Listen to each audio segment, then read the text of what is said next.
জয় গুরু। সৎগতির নতুন আলোচনায় আবার সকলকে প্রণাম জানিয়ে নিবেদন রাখছি, মাদক দ্রব্য শরীরের পক্ষে অত্যন্ত ক্ষতিকারক, তাই মাদক থেকে দূরে থাকুন। আজকে আলোচনা করছি হনুমানের সীতা অন্বেষণ।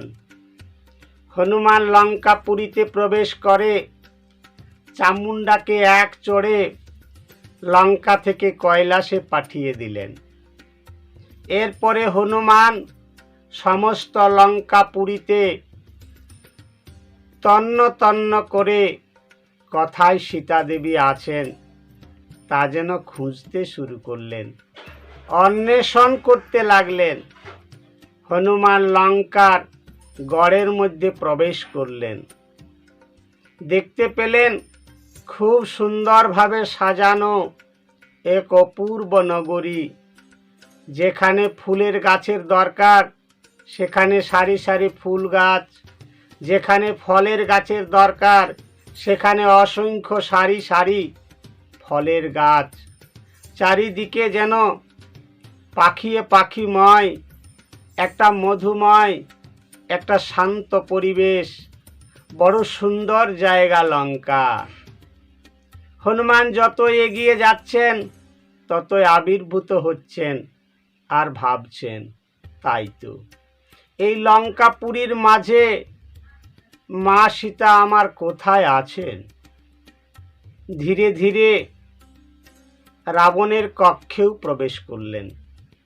সেখানে দেখতে পেলেন চন্দ্রের মতো মধ্যিখানে শুয়ে আছেন সেই বীর পরাক্রমী দশানন রাবণ, আর তার চারিপাশে শুয়ে আছে অসংখ্য সুন্দরী রূপবতী নারীগণ। তারা যেমন চন্দ্রের চারিপাশে তারার মতো শোভাবর্ধন করেন, ঠিক তেমনি। এরপরে বেরিয়ে পড়লেন। মনে মনে ভাবছিলেন যে হয়তো এই রাবণের সামনে যে নারীটি শুয়ে আছে এটি সীতা। পরক্ষণে ভাবলেন না, যিনি রামচন্দ্রের প্রেয়সী হবেন, যিনি ভগবানের ভক্তিমতী রমণী হবেন, তিনি কখনোই রাবণকে স্ত্রী হিসেবে ধরা দেবেন না। বেরিয়ে গেলেন। একটু পরেই গিয়ে দেখলেন যেন একটা মন্দিরে একটা শঙ্খের ছবি, আবার যেন রাম নাম লেখা আছে। কে কে ভক্ত যেখানে রাম নাম হয়? যাই হোক, সেখান থেকে হনুমান চারিদিকে শুধু সীতার সন্ধান করছেন। দেখতে পাচ্ছেন অসংখ্য বলশালী রাক্ষসগণ, সাথে অপূর্ব সুন্দরী রাক্ষসীরাও ঘুরে বেড়াচ্ছে, কিন্তু কাউকেই দেখে হনুমানের সীতা বলে মনে হচ্ছে না। সমস্ত লঙ্কাপুরী হনুমান তন্ন তন্ন করে খুঁজছেন, যেন সীতাকে উনি না পেলে খুব অসহায়, খুব যেন কর্মব্যর্থতার গ্লানি ওনাকে সহ্য করতে হবে, কিন্তু কোনো উপায় নেই। মানে এখনো পর্যন্ত মা সীতাকে উনি আর দেখতে পেলেন না। চারিদিকে খুঁজছেন, চারিদিকে দেখছেন, যতই দেখছেন ততই আবির্ভূত হচ্ছেন।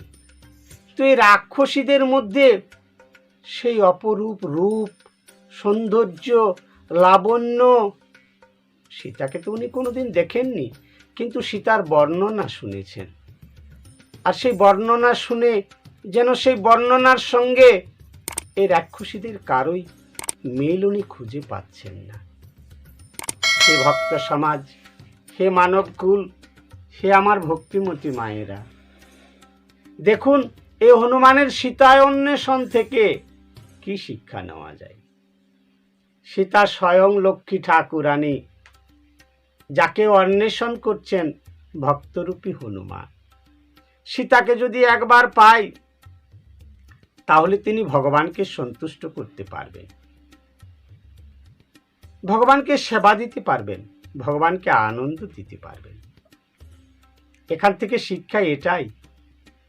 দেখুন, যে কোনো ভক্ত যখন একবার ভক্ত জীবন শুরু করে না, তখন তার মধ্যে অনেক দ্বিধা, অনেক কিন্তু, অনেক অবিশ্বাস, অনেক সন্দেহ এসে বাসা বাঁধে। তাই তো আমি কার দীক্ষা নেব? আমি রাম ভক্ত হব, কৃষ্ণ ভক্ত হব, নাকি হরি ভক্ত হব, নাকি আমি নাগা সন্ন্যাসী হব, নাকি আমি সেই চৈতন্যময়ী মায়ের শরণাগতি নেব? বহুবিধ পথের মধ্যে যেন উনি কোনোটাই সিদ্ধান্ত করতে পারেন না, যতক্ষণ পর্যন্ত না দৃঢ় বিশ্বাস আসে মনে, ভক্তি, প্রেম, একাগ্রতা, নিষ্ঠা যেন কিছুই আসতে চায় না। তাই হনুমান লক্ষ্মীকে অন্বেষণ করছেন। ভক্ত সমাজ সেই নারায়ণের পদসেবী লক্ষ্মী, তার চরণাশ্রিত হওয়ার কথা,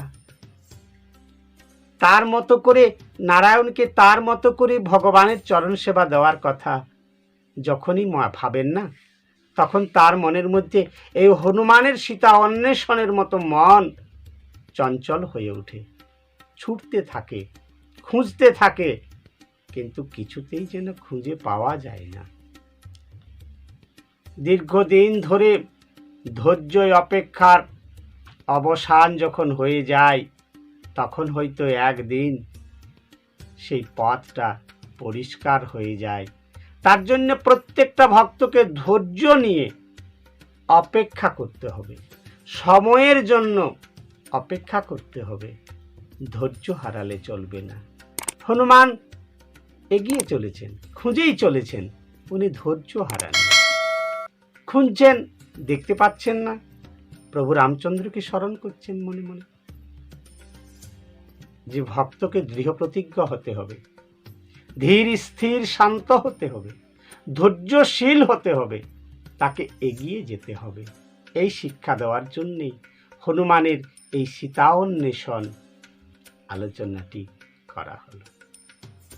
আজ এই পর্যন্ত রইল, আগামী আলোচনায় আবার দেখা হবে।